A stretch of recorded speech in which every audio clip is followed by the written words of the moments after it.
Hello my dear students, कैसे हैं आप सभी। आई होप कि आप बहुत अच्छे होंगे। मैं भी ठीक हूं और अपने बोर्ड एग्ज़ाम की तैयारी भी आप बहुत ही ज़बरदस्त कर रहे होंगे। और मैं आपको इस वीडियो में कोऑर्डिनेट ज्योमेट्री निर्देशांक ज्यामिति पढ़ाऊंगा, जिसमें 5 लेक्चर हो चुका है। यह हमारा छठा लेक्चर है। 75 नंबर तक क्वेश्चन हम सॉल्व कर दिए हैं और 76 से मैं इसमें वीडियो में मैं शुरू करने वाला हूं। ठीक है, अगर आप नए हैं, 6 चैप्टर पीछे का नहीं पढ़े हैं या फिर पीछे के जितने सारे वीडियो हैं अगर आप नहीं पढ़े हैं तो लिंक मिलेगा डिस्क्रिप्शन में या फिर प्लेलिस्ट में जा कर के आप दे सकते हैं, मेरे चैनल के प्लेलिस्ट में। और इसी तरह से मैं कंटिन्यू टोटल 15 चैप्टर का मैं ऑब्जेक्टिव पढ़ाने वाला हूं आपको। मेरे साथ आप जुड़ सकते हैं। नए हैं तो चैनल को सब्सक्राइब कर लीजिएगा और आपको 100% समझ में आएगा। बस अंतिम तक बने रहिएगा आप। चलिए फिर शुरू करते हैं। 76 नंबर क्वेश्चन में है कि बिंदु इतना और इतना दोनों अवस्थित है। कहाँ पर अवस्थित है ये आपसे पूछ रहा है। 2 बिंदु आपको दे दिया है। कौन कौन? 4,6 -4,-6। ठीक है, चलिए सबसे पहले एक हम ग्राफ की रचना करेंगे। हम सबसे पहले ये हमारा x होता है, ये हमारा क्या होता है? y होता है। ये y डैश और ये x डैश होता है। ठीक, हमें क्या करना है? सबसे पहले हम जानते हैं कि ये और ये दोनों पॉजिटिव में होता है और ये निगेटिव में होता है। ठीक है, हमें x पर 4 जाना है, y पर 6 जाना है। x पर 4 और y पर 6। ठीक, तो 1 2 3 4 5 6 ये हमारा क्या है? 6 है। और x पर 4 जाना है तो 1 2 3 4 ये हमारा 4 हो गया। y पर 6 जाना है तो 1 2 3 4 5 6 ये हमारा 6 हो गया। तो हम क्या करेंगे कि ये 4 और ये 6 ये बिंदु किसका बनेगा? 4,6 का बनेगा। ठीक, अब x पर -4 जाना है तो इधर होगा माइनस। 1 2 3 4 ये माइनस का 4 हो गया। y पर -6 नीचे -1 -2 -3 -4 -5 -6 ये क्या है? -6 है। तो इसको हम इससे मिलाएंगे इस तरह से। तो यहाँ पे जो बनने वाली बिंदु होगी वो -4,6 होगा। पहले x वाले को लिखेंगे फिर y वाले को लिखेंगे। ठीक, तो हम क्या देख रहे हैं यहाँ पर कि ये दोनों बिंदु जो है ना, ये जो y अक्ष है एक तो राइट साइड है और दूसरा बिंदु ये क्या है? लेफ्ट साइड है। तो हम इसको ऐसा नहीं कह सकते कि y अक्ष के दोनों तरफ है। क्यों नहीं कह सकते? साफ साफ देख रहे हैं हम कि y अक्ष के दोनों तरफ है, एक बिंदु इधर एक बिंदु इधर। तो ये कहना गलत नहीं होगा कि ये बिंदु y अक्ष के दोनों तरफ है। तो ऑप्शन नंबर डी जो है वो क्या हो जाएगा? करेक्ट आंसर होगा आपके इस क्वेश्चन का। ठीक, चलिए नेक्स्ट क्वेश्चन देखते हैं क्या है। एक बिंदु दे दिया है आपको और पूछ रहा है कि इसमें भुज का मान क्या होगा। तो क्या यह नया क्वेश्चन है? हम आपको बताए हैं, पिछले बहुत सारे क्वेश्चन ऐसे आ चुके हैं। इसमें आपसे पूछ रहा है भुज। ठीक, हम जानते हैं कि ये पहले वाले जो होता है उसको हम कहते हैं क्या? भुज कहते हैं। और दूसरे वाले बिंदु को हम क्या कहते हैं? हम कोटि कहते हैं। तो भुज आपसे पूछ रहा है तो भुज क्या होगा? -12 होगा। कोटि अगर हमसे पूछता तो क्या कहते? -18 कहते। और इसी को हम कहते हैं x निर्देशांक या x नियामक। और कोटि को हम क्या कहते हैं? y निर्देशांक या फिर y नियामक कहते हैं। याद रहेगा आपको। बहुत ही डिटेल में हम पीछे सारे वीडियो हम पढ़ाए हुए हैं, जाकर के आप वहाँ से समझ सकते हैं। ठीक, चलिए अगला क्वेश्चन देखते हैं क्या है। कह रहा है आपको कि y अक्ष का समीकरण कैसा होता है। तो y अक्ष का जो समीकरण होता है, y अक्ष का समीकरण वो x 0 हो जाएगा और y तो रहेगा ही। ठीक, क्योंकि अक्ष हमारे पास 2 है, एक x और दूसरा y। तो अगर y अक्ष से पूछे तो x 0 हो जाएगा, वही अगर x अक्ष से पूछे तो y 0 हो जाएगा। तो ये हमारा आंसर हो जाएगा। ठीक है, वही अगर x अक्ष से पूछता तो क्या होता? x तो रहता ही लेकिन y जो है वो हमारा 0 हो जाता। ठीक, तो ये दोनों आपको याद रखना है क्योंकि इससे ऑब्जेक्टिव बनता ही बनता है और पूछता है हर साल। ठीक, चलिए याद रहेगा आपको कि x अक्ष से कोई समीकरण कैसा होगा तो y 0 हो जाएगा और y अक्ष से कोई समीकरण कैसा होगा तो x 0 हो जाएगा। ठीक, चलिए अगला क्वेश्चन देखते हैं क्या है। 79 में कह रहा है कि मूल बिंदु से बिंदु r minus X comma Y की दूरी क्या होगी, ये आपसे पूछ रहा है। कहाँ से? मूल बिंदु से। तो इसको बनाने का दो तरीका है, या तो आप मूल बिंदु रखिए 0,0, वहाँ से इस बिंदु की दूरी निकाल दीजिए, दूरी सूत्र लगा करके x2 माइनस x1 का whole square plus y2 minus y1 का होल स्क्वायर, रूट लगा करके। नहीं तो इसका एक डायरेक्ट फार्मूला आता है कि मूल बिंदु से किसी भी बिंदु की दूरी का फार्मूला होता है, क्या होता है? एक्स स्क्वायर प्लस में वाई स्क्वायर होता है। ठीक, ये हमारा x का मान जो कि माइनस का x खुद है ही, ये y का मान y है ही, कोई दिक्कत नहीं है। तो x का मान क्या है यहाँ पर? माइनस का x, उसका स्क्वायर कर देंगे, प्लस y का मान खुद ही है यहाँ पर y, स्क्वायर है, फॉर्मूला में स्क्वायर लगा देंगे। ठीक, माइनस को 2 बार गुना करेंगे तो प्लस, x को 2 बार गुना करेंगे तो x स्क्वायर, y का स्क्वायर करेंगे तो y स्क्वायर, रूट तो रहेगा ही, और यही आपका आंसर हो जाएगा। ये किसका फॉर्मूला है? तो मूल बिंदु से दूरी का यह फॉर्मूला है। ठीक है, याद रहेगा क्या होता है formula? Root under X square plus में वाई स्क्वायर होता है। ठीक, चलिए आई होप कि आप समझ रहे होंगे। अगला क्वेश्चन देखते हैं क्या है। इसी पे कह रहा है कि वाई अक्ष पर सभी बिंदुओं का भुज होता है। कैसा होता है? तो वाई अक्ष पर सभी बिंदुओं का भुज क्या हो जाएगा? 0 हो जाएगा। ठीक है, अब ये 2 बिंदु दे दिया है और आपसे पूछ रहा है कि इन दोनों बिंदुओं को मिलाने वाली जो मध्य बिंदु है उसका नियामक या निर्देशांक आपसे पूछ रहा है। मान लेते हैं कि ये दोनों बिंदु मध्य में P बिंदु पर मिलती है, तो उस P बिंदु जो मध्य में है उसी का हमें निर्देशांक ज्ञात करना है, इसका निर्देशांक हमें ज्ञात करना है। डायरेक्ट फार्मूला आता है और यह क्वेश्चन आज पहली बार नहीं आया है, ये हमारा 6ठा वीडियो है और 5 वीडियो में न जाने 4-5 बार भी आ गया होता, इससे ज़्यादा भी आ गया होगा। तो आप इसे खुद से आप सॉल्व कर सकते हैं आई थिंक, तो करना चाहिए आपको। अगर आप नहीं कर पा रहे हैं तो बहुत बड़ी दिक्कत है। फिर डायरेक्ट फार्मूला आता है मूल बिंदु का, ये हमारा मूल बिंदु है, मूल बिंदु का फार्मूला आता है x1 प्लस x2 बट्टा में 2 कॉमा y1 प्लस y2 बट्टा में 2 होता है। ठीक है, यह हमारा x1 होता है, ये y1 होता है, यह x2 और ये y2, इतना तो याद होगा आपको। ठीक, अब देखिए प्लस माइनस माइनस, 2 में माइनस 2 में से 0 को घटाएंगे तो माइनस का 2 बट्टा में 2, 8 में से 0 गया तो माइनस का 8 बट्टा में 2, इसको काटेंगे तो माइनस 1 बार में कटेगा और ये 2 चौका 8, माइनस 4 बार में कट जाएगा। तो ये मध्य बिंदु का निर्देशांक क्या निकला? -1 कॉमा माइनस का 4 निकला। कितना आसान था, कर लेंगे इस तरह से क्वेश्चन। आई होप कि आप ज़रूर कर लेंगे और प्रैक्टिस कीजिए, जो भी हम पीछे पढ़ाए हुए हैं उसको बनाइए बार बार, तब जा कर के फास्ट बनेगा। ठीक, और तब आप सीख सकते हैं किसी भी चीज़ को, नहीं तो फिर गड़बड़ हो जाएगा। चलिए नेक्स्ट क्वेश्चन देख लेते हैं क्या है आपके मोबाइल स्क्रीन पर। 84 नंबर क्वेश्चन में, यदि त्रिभुज ABC के शीर्ष के नियामक अगर इतना इतना इतना तो केंद्र का निर्देशांक क्या होगा? आपसे डायरेक्ट फॉर्मूला पूछा है कि त्रिभुज के केंद्रक का फॉर्मूला क्या होगा। हम जानते हैं कि त्रिभुज के केंद्रक होता है, क्या होता है? x1 plus x2 plus x3 बट्टा में 3 comma y1 plus y2 plus y3 बट्टा 3 होता है। और इस फॉर्मूला पे हम क्वेश्चन भी सॉल्व किए हैं, वो आपको पिछले वीडियो में आपको मिल जाएगा कि कैसे सॉल्व होता है केंद्रक पर, कैसे केंद्रक निकाला जाता है अगर त्रिभुज के तीनों शीर्ष दिया रहेगा तो। चलिए नेक्स्ट क्वेश्चन देखते हैं क्या है।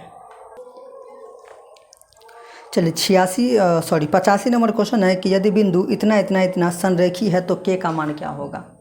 संरेखी का मतलब क्या होता है पहले ये समझिए। कह रहा है क्वेश्चन में कि ये तीनों बिंदु संरेखी है, मतलब एक ही रेखा पर है। जब एक ही रेखा पर है इसका मतलब यह त्रिभुज नहीं बनेगा। इसका क्षेत्रफल 0 हो जाएगा। किसका सर? तो त्रिभुज का क्षेत्रफल 0 हो जाएगा, क्योंकि संरेखी का मतलब होता है कि एक ही रेखा पर, ये तीनों बिंदु एक ही रेखा पर है। तो संरेखी का फॉर्मूला क्या होता है? जब तीनों बिंदु संरेखी हो तो चूँकि पी क्यू व आर क्या है? संरेखी है, संरेखी है। इसीलिए त्रिभुज पी क्यू आर का जो क्षेत्रफल है वो बराबर हो जाएगा किसके? 0 के हो जाएगा। ठीक है, क्या होता है? x1 y2 minus y3 plus में x2 y3 minus y1 plus में x3 y1 माइनस y2 बराबर में 0। ये किसका फॉर्मूला है? तो तीनों बिंदु जब संरेखी हो उसका फॉर्मूला है। ये जो 1/2 होता है उसको हम क्या किए? मन ही मन 0/1/2 कर दिए। तो 0/1/2 क्या होता है? 0 होता है। 0 कुछ भी होता है नीचे में वो ऑलवेज 0 ही होता है। तो वो चीज़ हम डायरेक्ट मन से ही कर दिए। ठीक, तो जब संरेखी हो, तीनों बिंदु दिया रहे, पूछे x का मान या k का मान, तो इस तरह से आपको फॉर्मूला लगाना है। ठीक है, चलिए वैल्यू पुट करते हैं। हमें पता है ये x1, ये y1, ये x2, y2, x3, y3, इतना आपको पता होगा। अभी तक आप समझ गए होंगे। ठीक, चलिए x1 आपके पास क्या है? 2 है। y2 minus y3, y2 minus y3 का मान क्या है? माइनस का 3 है। तो ये माइनस मिलके प्लस, डायरेक्ट हम 3 कर देते हैं। प्लस में x2 का मान है 4, y3 माइनस y1, y3 है माइनस का 3 माइनस y1 है 3 है, प्लस में x3 आपके पास है 6, y1 minus y2 3 minus y2 क्या है आपके पास? k। ठीक है, बराबर में 0। ध्यान से देखिए, गुना करेंगे क्योंकि इस दोनों को हम जोड़ नहीं सकते। पहले कोष्ठ का काम करेंगे, हम छोटी कोष्ठ का काम करेंगे। इन दोनों को जोड़ नहीं सकते। क्यों नहीं जोड़ सकते? क्योंकि ये x वाला टर्म है, ये बिना x वाला टर्म है, ना तो जुड़ेगा ना तो घटेगा। लेकिन हाँ, गुना कर सकते हैं। 2 को k से गुना करेंगे तो 2k प्लस प्लस प्लस हो जाएगा, 3 दूना 6 हो जाएगा। ठीक, माइनस माइनस माइनस दोनों को जोड़ देंगे तो 3 3 6, तो प्लस माइनस माइनस, अंदर में है 6, 6 चौक 24 हो जाएगा। यहाँ पर प्लस 6 त्रिक 18, प्लस माइनस माइनस 6 को k से गुना करेंगे तो 6k। ध्यान से देखिए आप, यहाँ पर माइनस का 6k में से देखिए एक यहाँ पर है k वाला टर्म, एक यहाँ पर है k वाला टर्म, घटा देंगे। 6k में से 2k गया तो क्या होगा? 6k में से 2k गया तो हो जाएगा कितना? 4k हो जाएगा। ठीक, वो भी माइनस में। अब यहाँ पर देखिए 18 और 6 24, उस 24 में से इस 24 को घटा देंगे तो 0, क्या होगा? 0। तो हो जाएगा यहाँ पर k बराबर में k बराबर 0 बट्टा माइनस का 4, और 0 बट्टा कुछ भी होगा वो ऑलवेज क्या होगा? 0 ही होगा। तो k का मान क्या निकला? 0 निकला। कितना आसान था। और ऐसे क्वेश्चन हम पढ़े भी हैं, ऐसा नहीं है कि ये क्वेश्चन नया है, अब पहली बार आया है। ये क्वेश्चन हम पढ़े हैं, पीछे सारे वीडियो जा कर के आप देखिए, फिर आप खुद से भी आप सॉल्व कर सकते हैं। कोई दिक्कत नहीं होगा आपको, बहुत ही डिटेल में अच्छे से बताए हैं। और एग्ज़ाम में आपको ये सारी चीज़ें नहीं लिखनी है। अगर याद है फॉर्मूला, आपको सब कुछ पता है, तो डायरेक्ट यहाँ से शुरू कीजिए आप, डायरेक्ट यहाँ से। ये सब करने की ज़रूरत नहीं है। तो सर आप क्यों बता रहे हैं? हम इसलिए बता रहे हैं ताकि आप अच्छे से समझ पाएँ, इसलिए। और आपको लेकिन नहीं करना है, आप प्रैक्टिस कीजिए, ये सारी चीज़ें आप याद ही हो जाएगा। आपको लिखना नहीं है। हाँ, 2 नंबर में जब पूछे तो लिखना है, उसके लिए मैं अलग से आपको बता दूंगा। ठीक है, चलिए नेक्स्ट क्वेश्चन देखते हैं क्या है आपके मोबाइल स्क्रीन पर। 86 नंबर में है कि बिंदु इतना इतना और इतना से बने त्रिभुज का क्षेत्रफल क्या होगा, ये आपसे पूछ रहा है। त्रिभुज के 3 शीर्ष दे दिया है आपको, 3 शीर्ष के नियामक आपको दे दिया है, और पूछ रहे हैं कि इसका क्षेत्रफल क्या होगा। सिंपल है, आइए बनाते हैं इसको। सबसे पहले यहाँ पर तीनों बिंदु का शीर्ष दे दिया है, पूछ रहा है क्षेत्रफल। क्षेत्रफल क्या होता है? 1/2 बड़ी कोष्ठ x1 y2 माइनस y3 होता है, प्लस में x2 y3 माइनस y1, और प्लस में x3 y1 माइनस y2 होता है। किसका फॉर्मूला? तो त्रिभुज के क्षेत्रफल का फॉर्मूला होता है। आपको पता है कि यह x1 होता है, x1 बराबर 3, x2 बराबर हो जाएगा ये 7 और x3 बराबर हो जाएगा यहाँ पर 8 हो जाएगा। y1 का मान हो जाएगा 0, y2 का मान हो जाएगा 0, y3 का मान हो जाएगा 4। ठीक है, ये सब चीज़ हम आपको अच्छे से समझाने के लिए लिख रहा हूँ। ठीक है, याद रखिएगा, पर आपको एग्ज़ाम में और ऑब्जेक्टिव में नहीं करना है। किसी भी कीमत पर ऐसी गलती नहीं कीजिएगा, नहीं तो टाइम आपको बहुत लगेगा। वैल्यू पुट कर दीजिए 1/2 बड़ी कोष्ट x1 क्या है आपके पास 3, y2 minus y3 0 minus y3 क्या है 4 है, प्लस x2 क्या है आपके पास 7, y3 minus y1 4 minus y1 क्या है आपके पास 0, x3 क्या है आपके पास 8, y1 minus y2 0 minus y2 0। चलिए ध्यान से देखते हैं इसको। हम सबसे पहले हम कोष्ट का काम करेंगे, तो 1/2 और -4 में से 0 को घटाएंगे तो माइनस का 4 ही होगा, और उस -4 को +3 से गुना करेंगे तो प्लस माइनस माइनस, और 4 तिया 12। 4 में से 0 को घटाएंगे तो 4, 7 को 4 से गुना करेंगे तो 7 चौक 28। 0 में से 0 गया तो 0, उस 0 को 8 से गुना कर देंगे तो 0 ही हो जाएगा, कोई दिक्कत नहीं। 1/2 इंटू मतलब गुना होता है, घटा दीजिए, 8 में से 2 गया तो 6, 2 में से 1 गया तो 1, 2 8 16, तो 8 आपका क्या हो जाएगा त्रिभुज का क्षेत्रफल हो जाएगा। क्या आपके क्वेश्चन में है 8 वर्ग इकाई? जी हाँ, 8 वर्ग इकाई है, इस तरह से बनेगा। और यह क्वेश्चन भी कोई नया नहीं है, पीछे बहुत सारे वीडियो में आ चुका है, बना चुके हैं, तो आपको अब खुद से आ जाना चाहिए आई थिंक। चलिए आगे बढ़ते हैं, देखते हैं क्या है अगला क्वेश्चन आपके मोबाइल स्क्रीन पर। y अक्ष पर स्थित किसी बिंदु का निर्देशांक का रूप होगा। y अक्ष पर, अक्ष हमारे पास 2 है, अभी हम बनाए थे ऐसे क्वेश्चन। अक्ष हमारे पास 2 है, y अक्ष पर बोल रहा है तो y अक्ष पर x 0 हो जाएगा और y तो रहेगा ही, यह आपका आंसर होगा। ठीक, वही अगर पूछता हमसे कि x अक्ष पर बताइए कैसा समीकरण होगा, या फिर x अक्ष से कोई बिंदु कैसा होगा, तो x अक्ष पर y 0 हो जाएगा, x तो रहेगा ही, y 0 हो जाएगा, ये आपका फाइनल आंसर है। ठीक, इस तरह से आपको क्वेश्चन पूछे जाते हैं आपके एग्ज़ाम में, तो आई थिंक आप कर लेंगे, ऐसे ऐसे क्वेश्चन को आप कर लेंगे, क्योंकि बहुत सारे प्रैक्टिस हम कर चुके हैं, बहुत बार ये क्वेश्चन आ चुका है। चलिए अगला क्वेश्चन देखते हैं क्या है।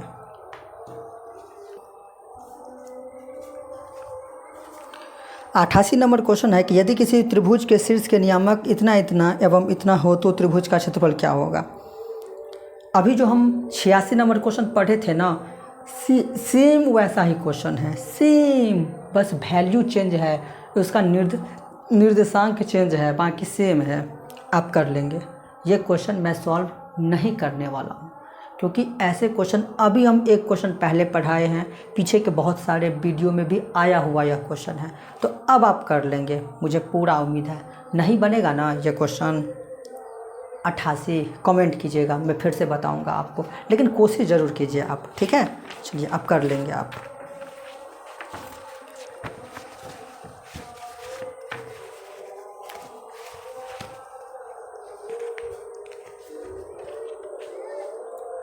नवासी नंबर क्वेश्चन है कि दो बिंदु इतना और इतना को मिलाने वाली रेखाखंड m/n में अंतर विभाजित करने वाले बिंदु का निर्देशांक होगा, ये पूछ रहा है आपसे, ठीक है। तो इसमें तो ऑप्शन नंबर ए सही हो जाएगा। डायरेक्ट आपसे फॉर्मूला पूछा था, अंतर विभाजित करने का आपसे फॉर्मूला पूछा था, मतलब विभाजन सूत्र भी हम इसे कहते हैं, तो ऑप्शन नंबर ए हो जाएगा इसका आंसर। लेकिन उस फॉर्मूला को एक और तरीक़ा से आप लिख सकते हैं, कैसे देखिए। विभाजन सूत्र क्या होता है, m1x2 प्लस m2x1 बट्टा में m1 प्लस में m2 comma m1y2 plus m2y1 बट्टा में m1 प्लस में m2। ऐसे भी आप लिख सकते हैं, या फिर आपके ऑप्शन नंबर ए में जो दिया गया है n को इस्तेमाल करके भी आप लिख सकते हैं, कोई दिक्कत नहीं होगा। सवाल सही होगा, आंसर वही आएगा जो आना होगा, ठीक है। चलिए अगला क्वेश्चन देखते हैं क्या है। पे में है कि बिंदु -2, -5 का भुज है, ये पूछ रहा है। भुज सिंपल सी बात है कि कोई भी अगर बिंदु दिया है तो पहले वाले टर्म को हम कहते हैं भुज, दूसरे वाले टर्म को हम कहते हैं कोटि। इसको हम क्या कहते हैं? भुज कहते हैं, और इसको हम क्या कहते हैं? कोटि कहते हैं। तो भुज हमसे पूछा है तो 2 हो जाएगा इसका आंसर। ठीक है, भुज को ही कहते हैं एक्स निर्देशांक और कोटि को हम कहते हैं वाई निर्देशांक। ठीक, आई होप कि आपको यह वीडियो अच्छा लगा होगा। इसी तरह के वीडियो के लिए और चैप्टर वाइज 15 चैप्टर तक कंटिन्यू हम बने रहेंगे और एक एक सवाल को बताएंगे। पढ़ने के लिए, पूरे बुक का ऑब्जेक्टिव पढ़ने के लिए आप मेरे साथ जुड़ सकते हैं और मेरे चैनल को सब्सक्राइब कर सकते हैं। इसी तरह के वीडियो के लिए मिलते हैं नेक्स्ट वीडियो में। तब तक के लिए जय हिंद, जय भारत।